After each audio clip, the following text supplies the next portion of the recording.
What if I told you everything you heard about Liberia was wrong? What if I told you you were being misled and set astray? What if I told you everything you heard about Liberia was propaganda?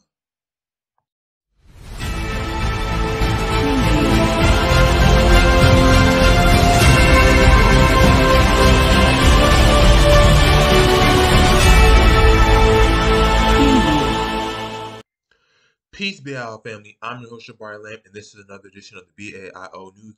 And in this video, we're not going to be talking so much about news, but I'm going to be addressing myths and misconceptions about Liberia and how everything you know about Liberia is wrong.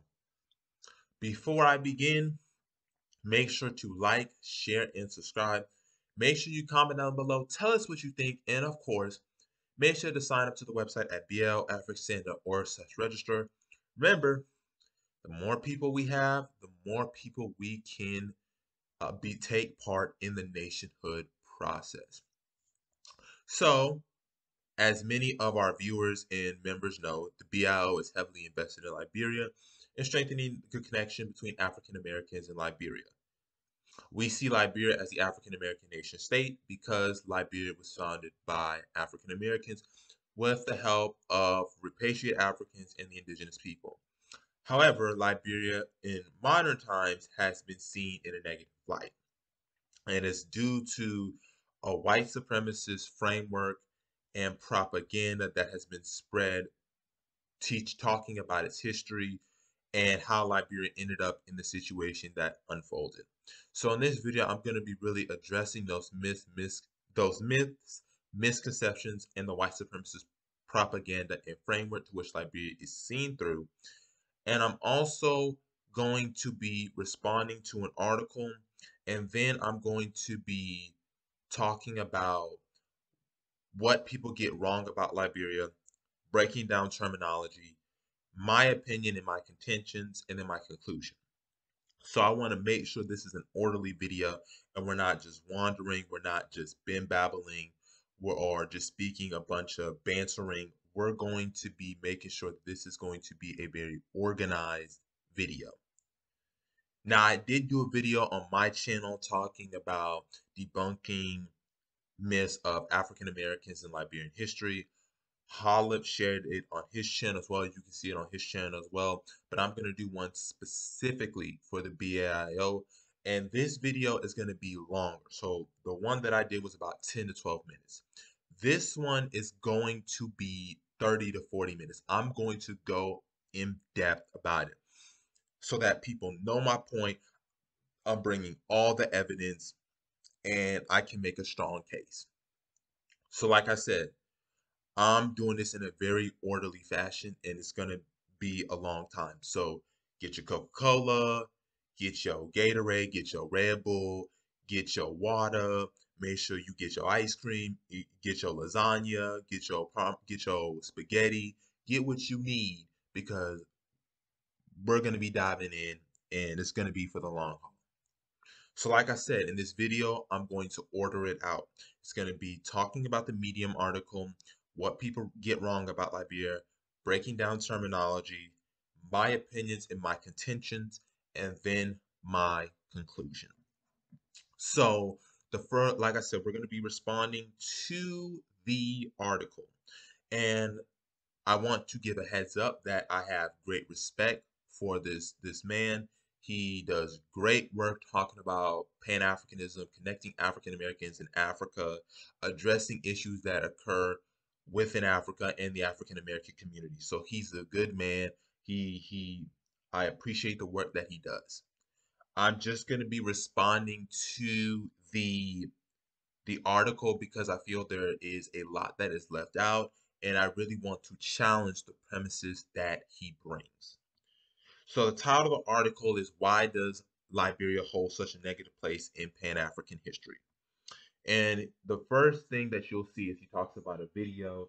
That video is an attempt to rehabilitate Liberia's image. And then he said this attempt to rehabilitate Liberia is partly a response to the fact that for many generations, Liberia was viewed negatively among African American scholars Dr. John Henry Clark, for example, described Liberia as a sick nation and criticized the Liberian government for how it treated Marcus Garvey. Then it goes on to talk. Then he brings up Carter G. Woodson, that basically talks about how they established a sovereignty of their own in Liberia. Then it's going to respond by bringing up Cornell West, described Liberia as a settler state in which African Americans subordinate the native people, and named the capital named after James Monroe, a slave-owning president. So that's the beginning and talking about some basic scholars. Then the next thing that he does break it down that those who view merely returning and settling Africa as the ultimate representation of Pan-Africanism will definitely view Liberia as an achievement to be proud of, but Pan-Africanists with a more revolutionary inclination have a very different view of Liberia's history. So he understands that how you view Liberia depends on your political outlook and ideology. So he addresses that and he acknowledges that. Then he brings up Martin Delany and Alexander Camel and how they saw the natives with rebuilding Africa. Um, he then brings the point of Campbell's point. It says the rulers, of course, will not be unaffected by those influences which can bring about such changes in their people, and thus they too will find it expedient to modify the laws to meet the emergency. But immigrants must ever remember that the existing rulers must be respected, for they only are the bona fide rulers of the place. The effort should be to lift them up to the proper standard and not to supersede them or crush them. If such a disposition is manifested, then harmony and peace will prevail. I'm afraid not otherwise. So he talks about basically how Delaney and Campbell were able to meet an agreement with uh, Okukenu, that's in Nigeria. So they went to the Niger Delta, Nigeria region to do this treaty. He says, unlike some of the settlers, Delaney and Campbell were not there to impose Western civilization. So I'm just breaking down what is in the article, and then I'm going to address it piece by piece. Then, of course, he talks about Alexander Camel, then Edward Wilmot Blyden, and then he says in many ways Edward Blyden was very Europeanized. For example, Blyden boasted that Liberia was a British colony in everything but the flag. He also spread pride in the English language. Then, of course, he talks about Frederick Douglass and Martin Delany and why they were opposed to the American Colonization Society. But then, of course, he acknowledges that Delany did advocate for Liberia and support Liberia, and that was one of the things he tried to do later on in his life. Of course, there was a schism. Then it goes to talk about the schism between Garvey and W.E.B. Du Bois, and then the crisis that occurred in what is known as the Fernando Post situation. And then after that, it talks about Firestone, and then how Europe underdeveloped Africa by Walter Rodney, and then it then talks about finally how Liberia assisted in the American boycott, and then Samuel Doe overthrowing the regime, and that was backed by the U.S. So that's basically general. I'm not going to read every detail. So now that you understand the basis of what his arguments are and some of the supporting evidence that he has, I'm going to be breaking it down piece by piece, and then I'm going to get to what people get wrong about Liberia. So the very first thing I would like to address is the scholars. Dr. John Henry Clark, he criticized the Liberian government for how it treated Garvey. So the first thing I would like to address is understanding context, because context matters in everything you're trying to convey. So in the 1920s, when Garvey was supposedly going back to the bad African movement was taking place, at this time, colonialism is in full effect. So to the east of Liberia, you have the Ivory Coast, and then the northeast you have Guinea. So Guinea and Ivory Coast are French colonies. Sierra Leone is a British colony. You have all of these colonial powers surrounding Liberia. you also have to factor in that hasn't been brought up is the fact that Liberia had already lost significant amount of its territory. The Kavala River was taken away and was given to the Ivory Coast. The Galenas territory was given to the British, and much of modern day Guinea was given to the French as well. And that was through the Franco-Liberian Treaty. So understanding that the Franco-Liberian Treaty imposed the French borders for the colonies that they had. And then, of course, you had the 1884 Sir Havelock Convention that dealt with the British side, specifically the Galenas territory. So Britain and France had already tried to encroach upon Liberia's sovereignty. And at this time, the Liberian government was not strong enough. It was suffering severely from loans, so it was in debt.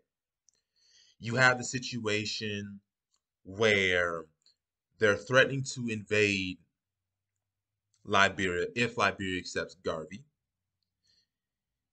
And we have to factor in the situation of Garvey's ideology. I understand that we view Garvey in a very revolutionary manner, but we need to break down Garvey's ideology. If we break down Garvey's ideology and we break down the quotes that Garvey says, it is very authoritarian, it's very reactionary, and it's very fascistic. Read the book Black Fascisms by Mark Christian Thompson, and he goes in depth talking about black writers and ideologues who looked to fascism as a way of liberation that they saw would help free the black community. So understanding the context of the colonialism of Britain and France, as well as Garvey's ideology, can determine the decision to why the Liberian government did not want the UNIA. And we also have to look at who Charles D.B. King was and what his presidency was like. This was the same Charles D.B. King that is in the Guinness Book of World Records for the most fraudulent election.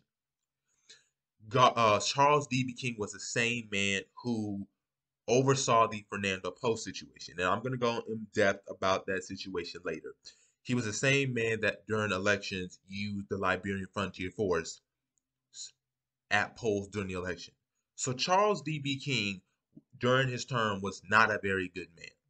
So those three factors can affect why the UNIA didn't get that much foothold in the way that we would ideally want. That's the first thing. He talks about Carter G. Woodson and the American slaveholders and established a slaveocracy of their own in Liberia. So there's a lot of issues with that.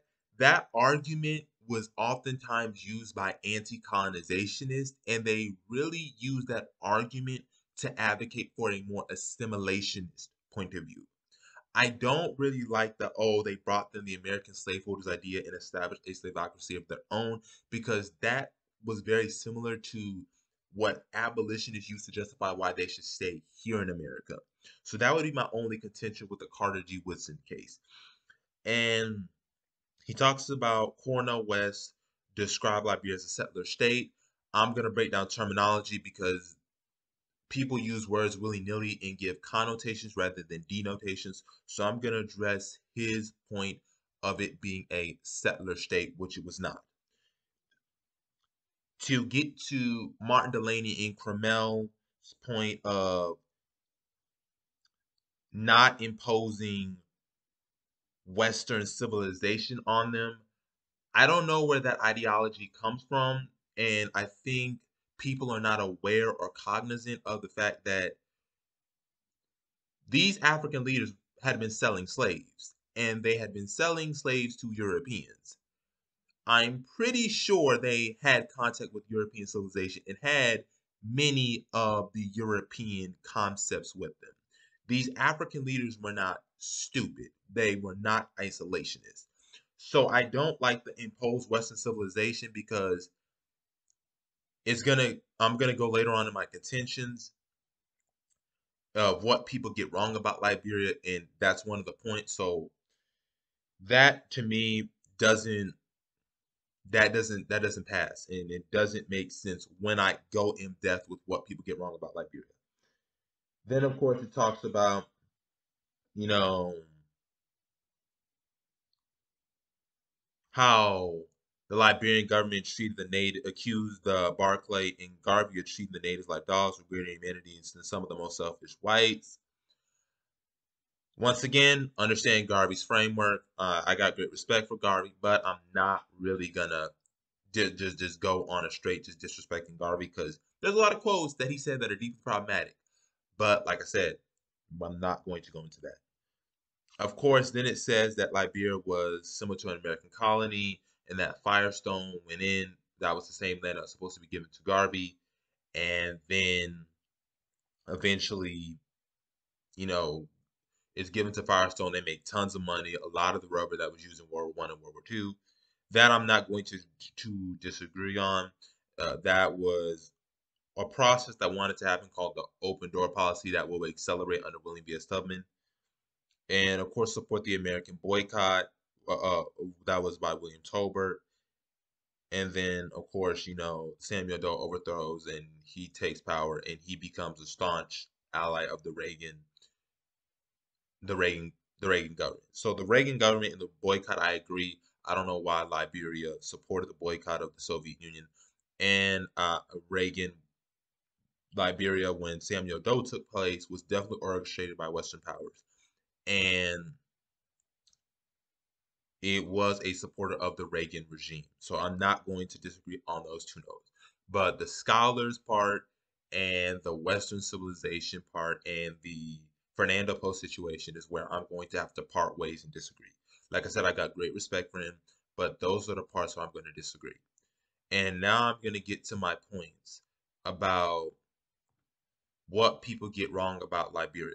And there are five major points I want to address. One, Liberia was colonized in the idea of whites, and when was the idea of whites? American Liberians enslaved the natives. Indigenous Liberians were excluded. American Liberians mimicked the Southern slave system, and American Liberians didn't have a Pan-Africanist mindset. So those are what people get wrong about Liberia. And I want to get to the terms because once I get to the terms, it's going to make sense. So the very first thing that I want to address is Liberia was a was colon was well, Liberia was colonized and was the idea of whites. So one of the things that I learned in any debate or whenever you're making an argument is to define terms. So let's define terms. Let's define what the word colonialism means. And this is by Merriam-Webster. The definition of colonialism: domination of a people or area by a foreign state or nation. The practice of extending and maintaining a nation's political and economic control over another people or area. And Merriam-Webster makes a note and says, while the word colonialism is sometimes considered to encompass non-state forms of influence and domination as core by corporate or religious entities, in general, it is used more typically understood as an extension of state power.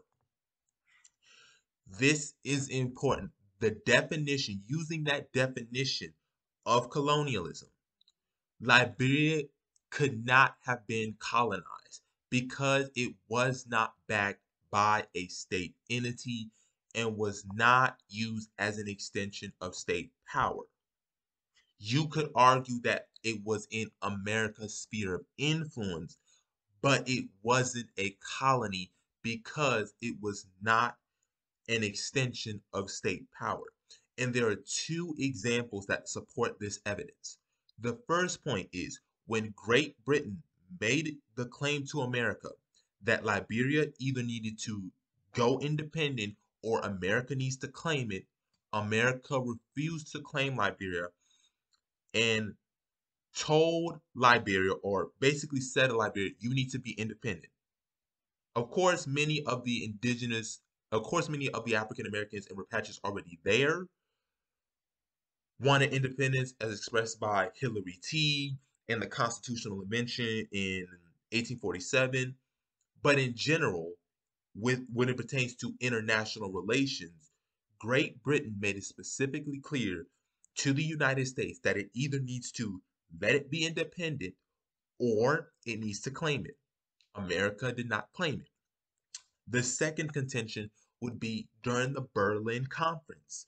The Berlin Conference in 1884 to 1885, the European powers specifically asked America to come in and claim territory. America could have claimed Liberia as its territory, but it refused to and opted out of the Berlin Conference. This is another example of why Liberia was not colonized and could not be colonized. Yes, it was founded by the American Colonization Society, and people will say the word colonization society means that it was colonized. The American Colonization Society was that in name only. And when they use the word colonization, they're really using the word repatriation. And this is important because words matter.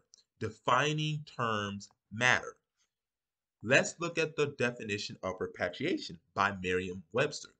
Repatriation is the act or process of restoring or returning someone or something to the country of origin, allegiance, or citizenship. The act of repatriating or the state of being repatriated. Let's also not forget that many of these African Americans, these repatriates, could have had Liberian DNA within them. One of the chief places that supplied immigrants to Liberia was South Carolina, specifically the Low Country, hence the Gullah Geechee. Gullah is derived from the word Gola and could mean Angola and the Gola people of Liberia. So, in a certain sense, it is a form of repatriation, specifically DNA to Liberia. But let's look further. All of these groups, these repatriates, had African origins, and many of them were second or third generation removed from the continent. So Liberia was not colonized, and the American Colonization Society was just a means to help assist. One of the things that is forgotten when it's talked about is the American Colonization Society was founded by a man by the name of Robert Finley. Robert Finley reached out to a man by the name of Paul Cuffey, who supported the idea of going back to Africa. And matter of fact, just before the American Colonization Society was founded, Paul Cuffey had sent 38 African Americans to Sierra Leone in hopes of creating trade between Africa and African Americans in the United States. This was just after Paul Cuffey had done that. And it was Paul Cuffey's idea, with support of James Forten, before he turned his back on the American Colonization Society, not black immigration. Paul Cuffey's idea was to establish an area for African Americans in Africa so that they could help assist their brothers in America. We can go even further with Thomas Peters. We can go with Prince Hall in the 1790s. We can talk about a black organization in Massachusetts sending a letter advocating that the government help assist them go to Africa. That was in the 1780s as well. The Negro Journal in an Ebony magazine said that the Back to Africa movement goes as far back as 1714. That's approximately 102 years before the American Colonization Society is founded. So to say that Liberia was colonized and was the idea of whites, one completely makes completely excludes the black-led movements to try to go back to Africa earlier and still doing at that time, but it also destroys the whole meaning of the word colonialism and what colonialism means. Colonialism in general is used as a state entity using it as an extension of state power, and Liberia wasn't. And I gave the two examples of Britain when it came to Liberia's independence and the scramble for Africa in 1884. So that's the first point. The second point is Americo-Liberians enslaved the natives. We can easily debunk that with one quotes from the founders of Liberia, as well as the Christie Reports. And that is going to address the 1930s forced labor crisis that happened in Fernando Po. So let's talk about the African Americans who were in Liberia and what were their thoughts of slavery. Let's look at Hilary Teague. This comes from the book Citizenship and Nationality in Liberia. So I have three books written by C. Patrick Burroughs, a Liberian historian who I have had on. Hilary Teague, From Virginia Slave to African Statesman, Liberia Quest for Freedom, Half Truths Have Never Been Told, and Citizenship and Nationality in Liberia. And one of the points that is brought up when it talks about slavery, Hilary Teague specifically says, contrary to the portrayal in abolitionist literature of repatriates as accepted of slavery, Teague passionately and publicly denounced it on many occasions. Quote unquote, every emotion of our soul, the last vestige of every principle, that shade of every idea within us is opposed to slavery. We regard it with unmitigated and increasing hatred. We therefore hail the signs of its approaching downfall with an almost rapturous delight. That is the very words of Hilary Teague, the writer of Liberia's Declaration of Independence.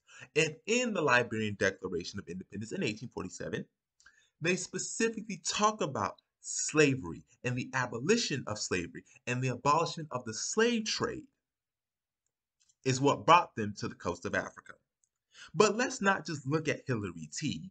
Let's look at the Library of Congress. The Library of Congress is one of the most publicly funded libraries in the world. It has one of the most amount of books in the world, if not the most amount of books, archives in the world. So let's look at the archives from the Library of Congress. We have a letter from Joseph Jenkins Roberts. And we also have the Library of Congress's very own words about slavery. So here is the letter talking about basically letter from President Joseph Jenkins Roberts, May 19th, 1849. This is a holograph from the American Colonization Society Papers, Manuscript Division, Library of Congress. Now, it's hard to read, and I can't really read cursive, but that is the letter Joseph Jenkins Roberts is writing to the American Colonization Society dealing with what? The slave trade. This is the slave trade and getting rid of the slave trade. As a matter of fact, the Library of Congress actually addresses this when it talks about the slave trade in the Gallinas territory. But let me show you it actually on the Library of Congress right now. It's in the mosaic, this the African American mosaic, and it's under the Library of Congress. And it says President Roberts seeks American support. In this 1849 letter, President Joseph Jenkins Roberts of Liberia appeals to the government and the people of the United States for aid in purchasing the territory of the Gallinas, enabling Liberia to control the West African coast from Sierra Leone to Cape Palmas. As an incentive, Roberts boasts of the eradication of the slave trade in territories recently acquired by Liberia and points out that adding Gallinas would enable the Republic to keep the whole coast free from the demoralizing and wilting influence of the slave trade. But that's only the president and the signer of the Declaration of Independence of Liberia. But I got even more. Let's look at this very letter of what the Americo-Liberians, the African-American repatriates, were dealing with when they first arrived in Liberia. There's literally, in Grand Bassa County, the list of slaves in the 1830s that were about to be sold into slavery by their Bassa chiefs, by their Bassa kings and their Bassa chiefs. Now, I'm going to try hard to pronounce their names. I'm going to try as hard as I can to pronounce their names, but these are all the names. And I want you to look at their ages too. They're young. 4, 2, 7, 9, 12, 13, 5, 9, 6. These were children. Most of these people who were taken on this very slave ship were either children or they were young adults. But we were supposed to just assimilate into the indigenous societies, completely forgetting that they had their own kingdoms and their own interest and their own investment in the slave trade. Forget the fact that the slaves in South Carolina were literally shipped over there from the Windward Coast by those same Liberian kingdoms that they were now returning to. Let's not forget that I did a video talking about the 1821 purchase agreement and how the naval captain Stockton had to bring a gun, two guns, because there were pro-slavery indigenous Liberians who were trying to sabotage the efforts.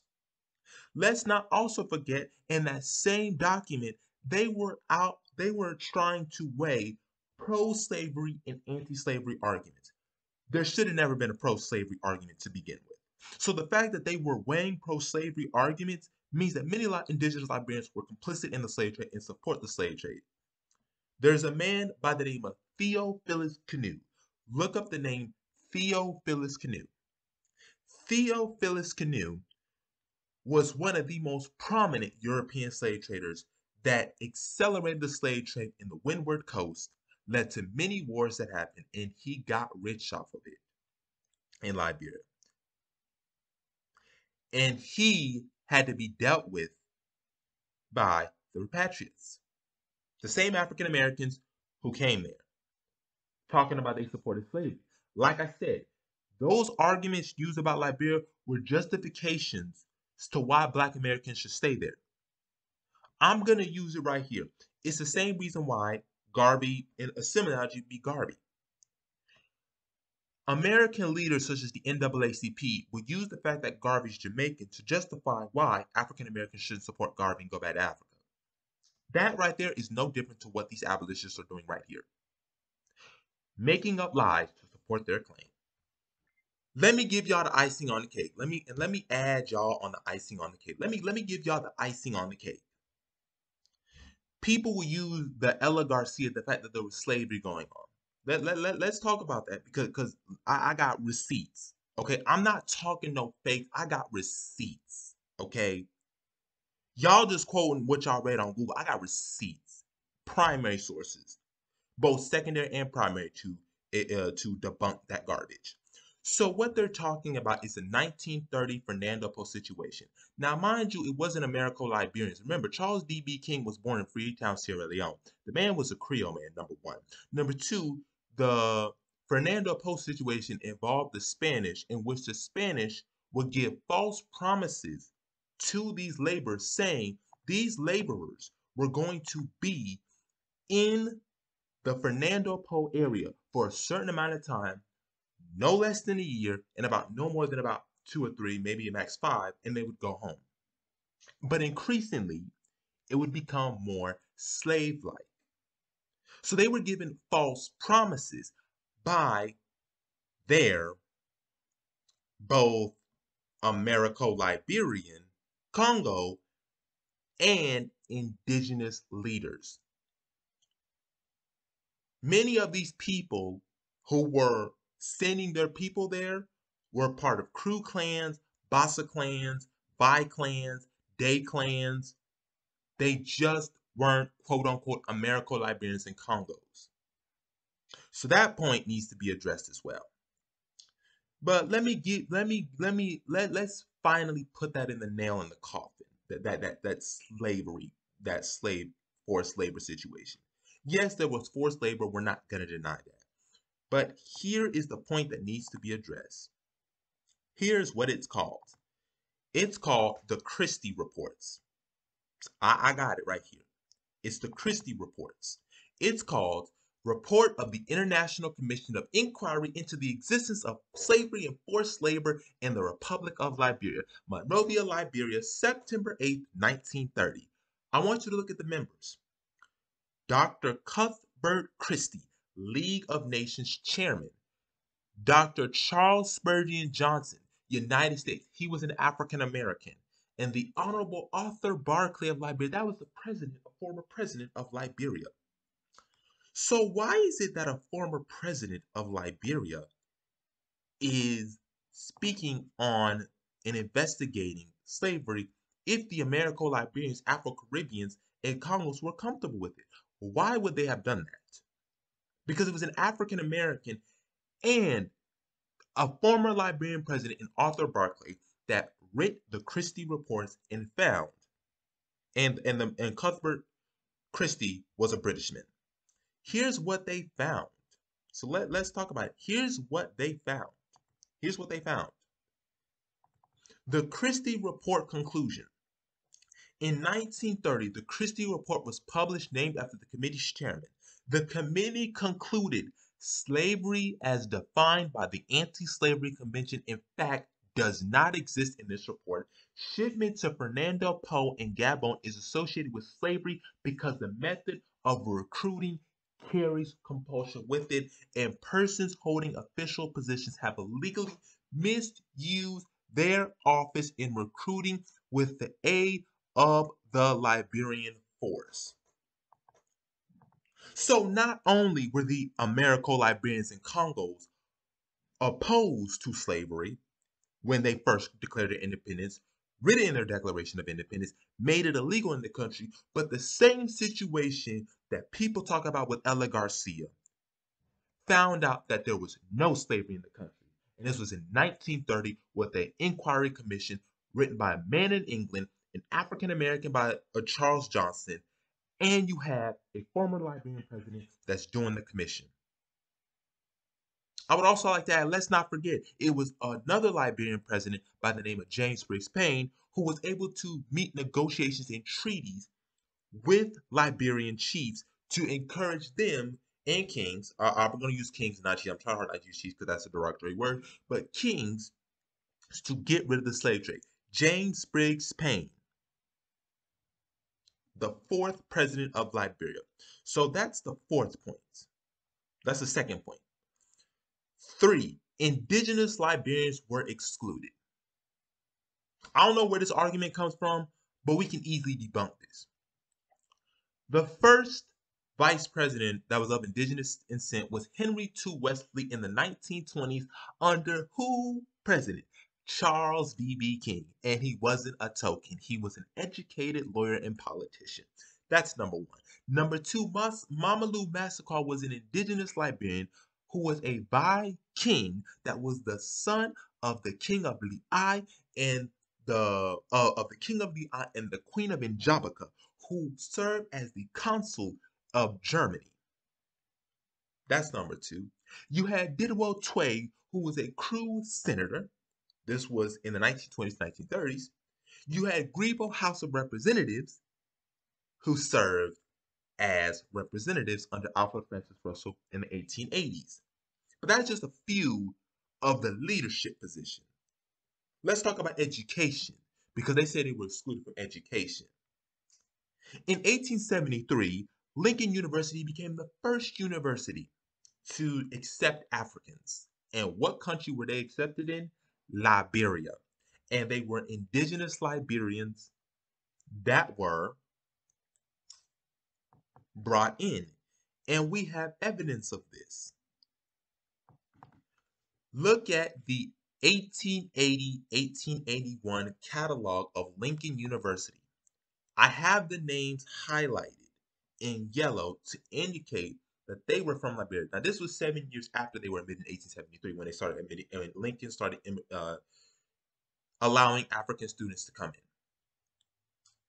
You have Alonzo Miller, Marshall, Liberia; Thomas H. Roberts, Monrovia, Liberia; Samuel S. Sevier, Marshall, Liberia; James W. Wilson, Cape Mount, Liberia; Calvin R. Wright, Marshall, Liberia; Robert F. Deputy, Marshall, Liberia; and Robert D. King, Marshall, Liberia. Oh, yeah, many of them were of indigenous descent as well.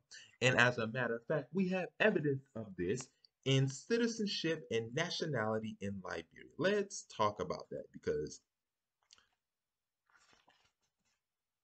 mhm, that one is in 1881, what I just brought you.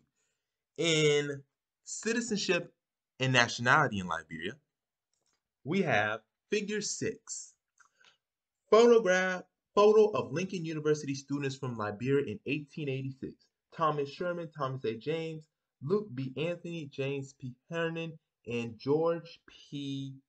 Piabati. And let's break down their names because many of them were of indigenous descent.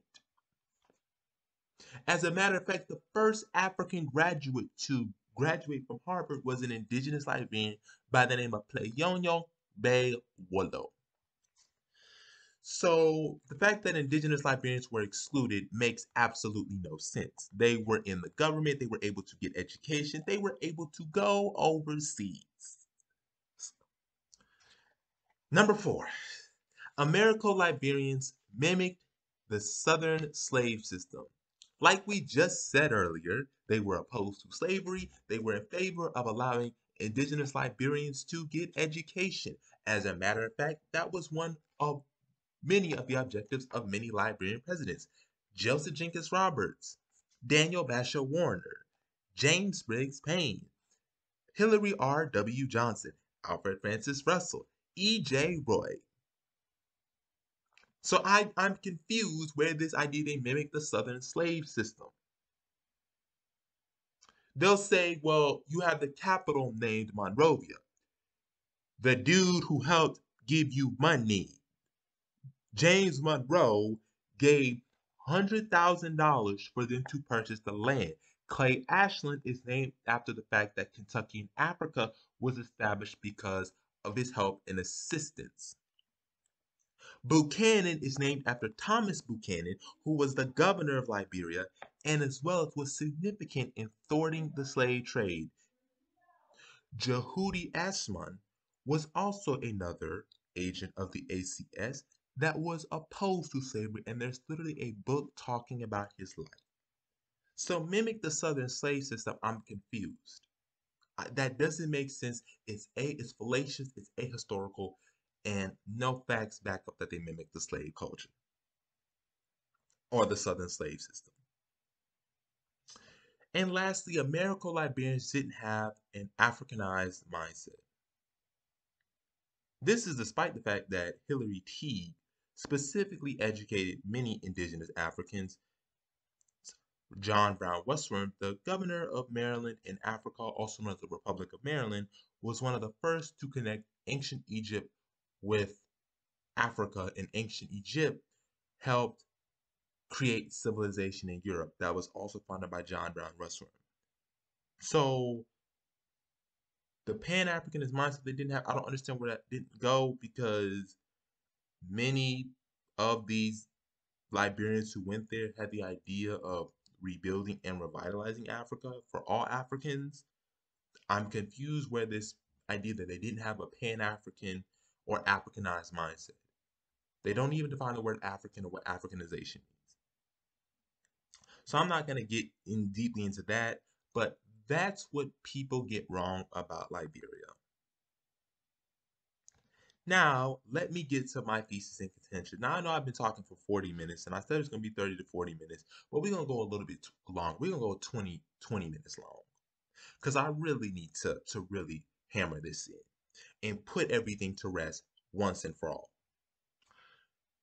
I'm now going to get you to my thesis in contention, but I forgot, I need to finish my defining terms. So before in the video, you have Cornell West State's a settler state. It's very a shame that this man doesn't know what he says he's a Harvard professor, but doesn't understand definitions. So let's break down definitions, would we please? Let's break down what does the word settler state means. And I got two definitions, settler and settler colonialism. Okay, so let's break down these words. Settler colonialism, I got two definitions for it. One from Oxford and one from in general. Settler colonialism is an ongoing system of power that perpetrates the genocide and repression of indigenous people and culture. Essentially hegemonic in scope, settler colonialism normalizes the continual settler occupation, exploiting lands and resources to which indigenous people have genealogical relations. That's one definition. Here's the second one. A type of colonialism in which indigenous people of a colonized region are displaced by settlers who permanently form a society there. That's the definition of settler colonialism. The two definitions, Oxford, and then another definition that one I just looked up. But let's look up what the word settler means. Let's look up the word settler. Settler means a person who moves in with a group or country to live in a new country. That's the definition of settler. One who settles something. That's what the word settler means. In its simple definition, that's what the word settler means. By that very definition and defining terms, like I said, in an argument is important, settler could mean anything. The people, the indigenous Liberians who fled from Mali are technically settlers. They were not indigenous to that land. We could easily make that claim. They came from the Mali Empire because the Mali Empire was Islamic, and as well as they were being oppressed by their traditional religions or by practicing their indigenous religion, so they came to what we consider Liberia. Now, like I said, the definition of settler, we're not doing this connotation. One thing we're not doing connotations. Define the words that you're saying. If we look at the definition of settler, that meets the definition and threshold of a settler. So, by very definition, those indigenous people are settlers. And let's add even further. Many of the coastal people in Liberia were pushed there by other indigenous Liberians through wars. So, by very definition, they could be settlers because they pushed those first Liberians, which many people believe to be the Gola and the Kisi, to the coastline. So I'm confused how African Americans are settlers when one, many of them had African ancestry, came from the west coast of Africa, and maybe even have came from the windward coast. And number two, the definition of settler could mean literally anybody. So we define settler, settler colonialism, repatriation, and we know that the African Americans were not settlers, they were repatriates. And C. Patrick Burroughs specifically says repatriates and not settlers for that very reason. One is settler can be applied to anybody. Number two, they're repatriates because they have African ancestry. They were not that far removed from Africa, and many of them could have came from the windward coast of Africa and were part of the Mende tribe, the Mende people, the Pele people, the Loma people, and all the other groups in Liberia. I also want to make this disclaimer because I didn't make this earlier, but it's important to bring it up. Americo-Liberian, Congo, Cree, and Indigenous need to be harped on because it wasn't just African Americans who went there. There were also African repatriates, Africans who were going to be sold to the New World. So let me break down the words. Americo-Liberian specifically refers to African Americans and Afro-Caribbeans. Congo refers to Africans who were supposed to be taken to the Americas, but the slave ship were captured and they were brought to Liberia. Kui is Liberians who usually live in city, educated, and contain aspects of westernization, and indigenous means 16 ethnic groups of Liberia. And often today, Americo-Liberian and Congo are used interchangeably because the Americos, the Repatriates were able to assimilate into the Americo-Liberian or African-American culture very well. Same thing with Kui, which also includes indigenous Liberians. So we broke those four terms out the way. Now that I got all the definitions out, now that I got what's wrong with people in addressing the article, now I'm going to get to my contentions. So, my point is Liberia is a Pan African success that African Americans should be proud of. Contention number one, this is easy. Contention number one is Liberia captured the imagination of millions of African Americans. Two, Liberia proved that African Americans could govern themselves despite lacking the ideal manpower. And three, Liberia inspired many countries in Africa during the colonization era and the decolonization era and gave the blueprint for African integration. So, my first point is Liberia captured the imagination of millions of African Americans. Many black towns were named after Liberia. We have evidence of them today. We have Liberia, North Carolina. We have Liberia, South Carolina. We have Liberia, Florida. We have Liberia in Bridgeport, Connecticut. We have Liberia, Virginia. We have Liberia in Little Baja, California. So you see right here, the name Liberia was used in many towns across America to refer to black towns. Liberia means the land of liberty. It literally translates to liberty. So black towns during Reconstruction and Jim Crow used the name Liberia because it inspired inspiration to them. That is one of the points. Many black towns were named after Liberia. Two, Liberia was the center of the Back to Africa movement, and that was the Garvey movement, Henry McNeil Turner, Hebrew Israelites, the Exodusters, and the Bark Azar. Liberia had provided many incentives to African Americans. During Reconstruction, as African Americans were starting to get acclimatized as their condition with freedmen, they provided land for every man, woman, and child. The non-Negro clause was stated which only black people of Negro descent could be citizens of Liberia. And the Citizenship Law of 1839 specifically said that those immigrating from America shall have citizenship, and this was given through TLC Africa, which is a Liberian website. And when I mean by capture the imagination of millions of African Americans, let's back this up by hard evidence. I'm not here to give you no fake evidence. I'm here to give you hard evidence of it. So, let's talk about the letters of African Americans desiring to go to Liberia. This was during Reconstruction. And this was from episode 709. And it reads to Kufu. Still, the letters poured in. A North Carolina man lacking funds to sail from New York wrote, I have been wanting to go to Africa for 3 to 4 years. Time is getting harder and I never will get there.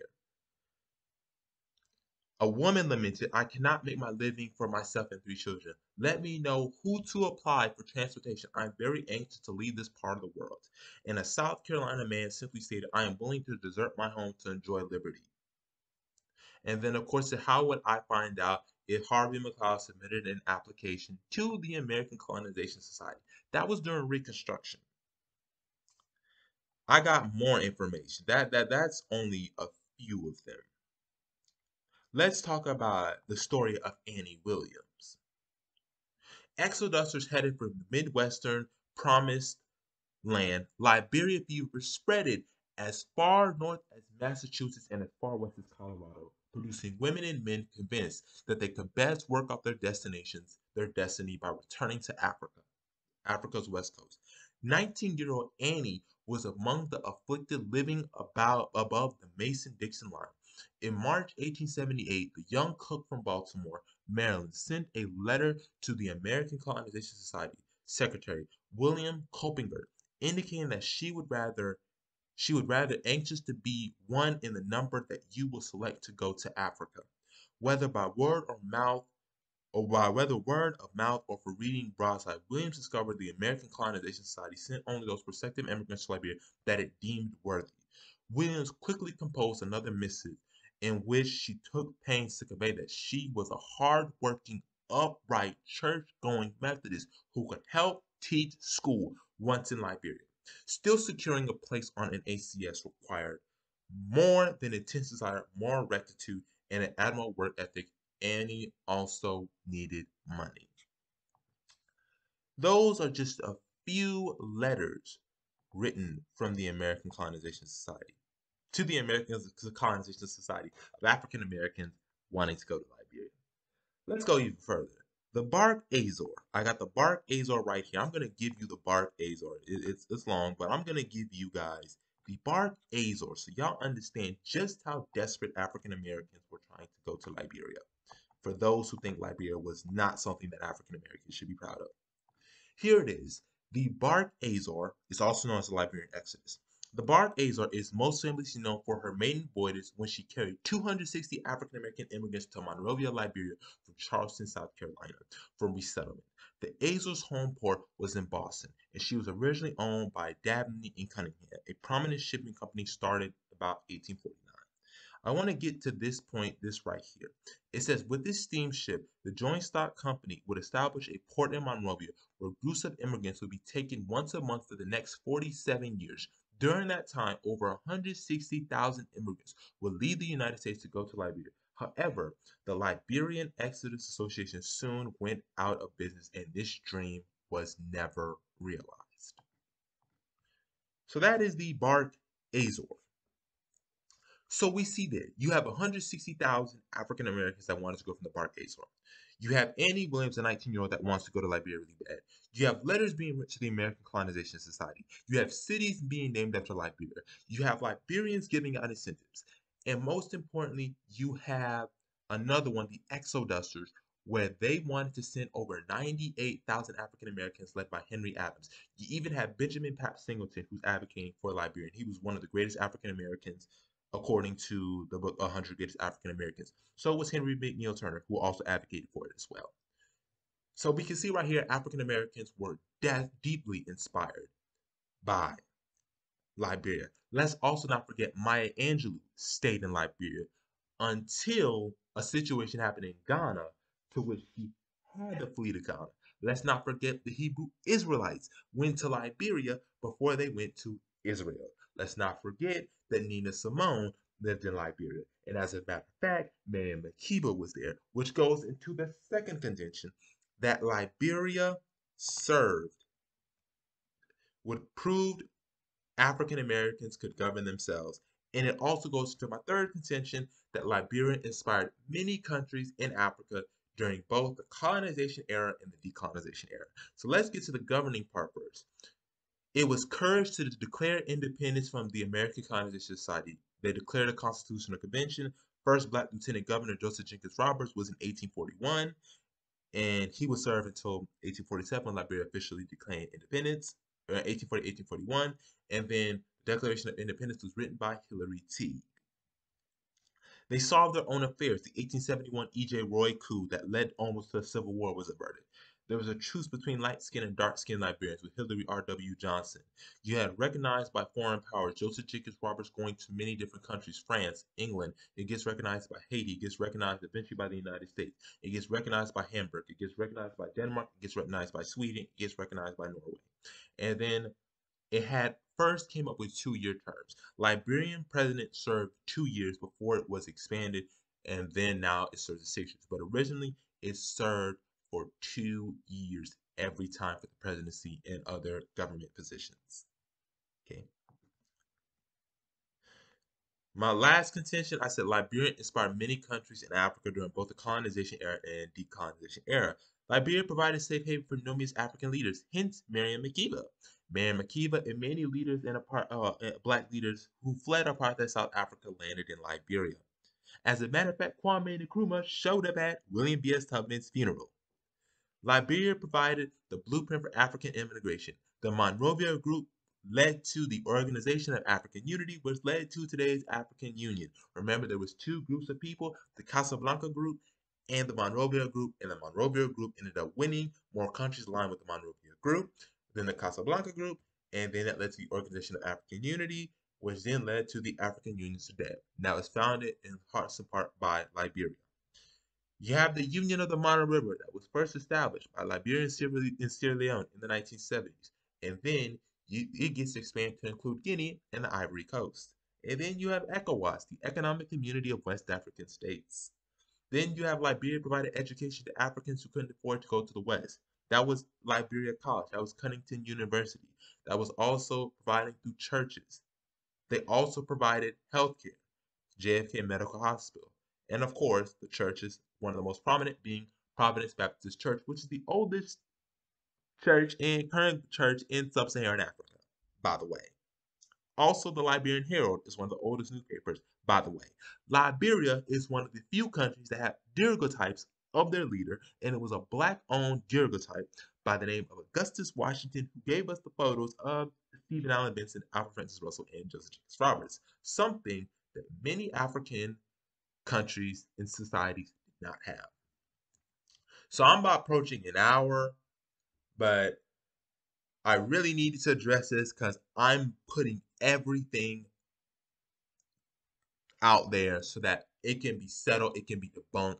There should be no more disingenuous arguments. So my point is, yes, African Americans should be proud of Liberia because it inspired millions of African Americans. It proved that African Americans can govern themselves, and they inspired millions of Africans on the continent and in the decolonization era. For African Americans to ignore Liberia is to ignore their accomplishments in self-government, to ignore their role in the development and growth of Africa, and it's also is neglecting the stories of millions of our ancestors who wanted to go to Liberia but did not have the financial means and were forced to stick it out here as sharecroppers and a lower range of society, and rather having a chance of freedom and prosperity.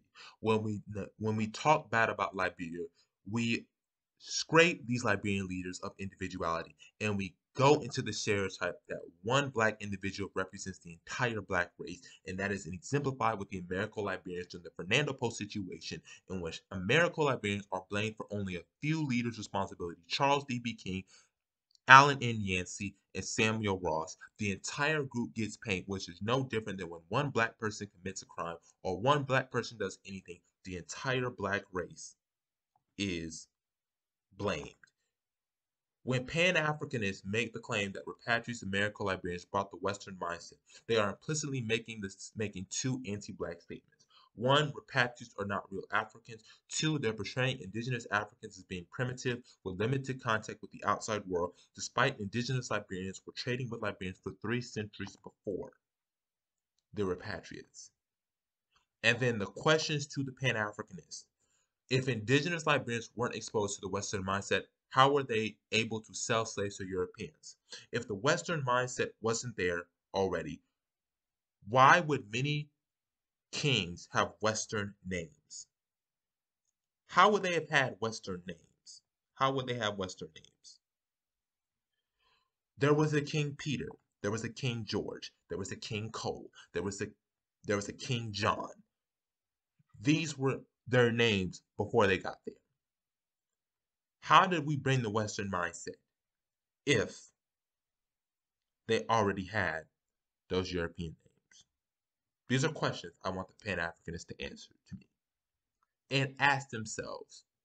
So in conclusion, yes, African Americans should be proud of Liberia, and it's time for us to debunk that white supremacist propaganda and framework.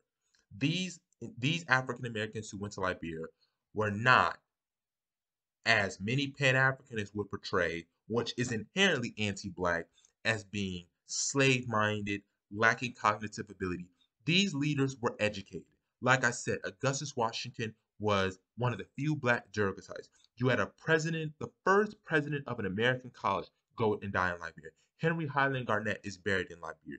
You have Joseph Jenkins Roberts, who was well educated. His wife spoke Latin and French as well. You had Hillary R.W. Johnson, who was a surveyor and engineer and received plenty of degrees from Liberia College. You have a situation where you have James Briggs Payne, who was a radical who received his doctorate here in the United States. You have James Skippering Smith, who was a doctor as well. You have the first black psychiatrist who was born in Liberia, who comes to the United States and becomes the first black psychiatrist.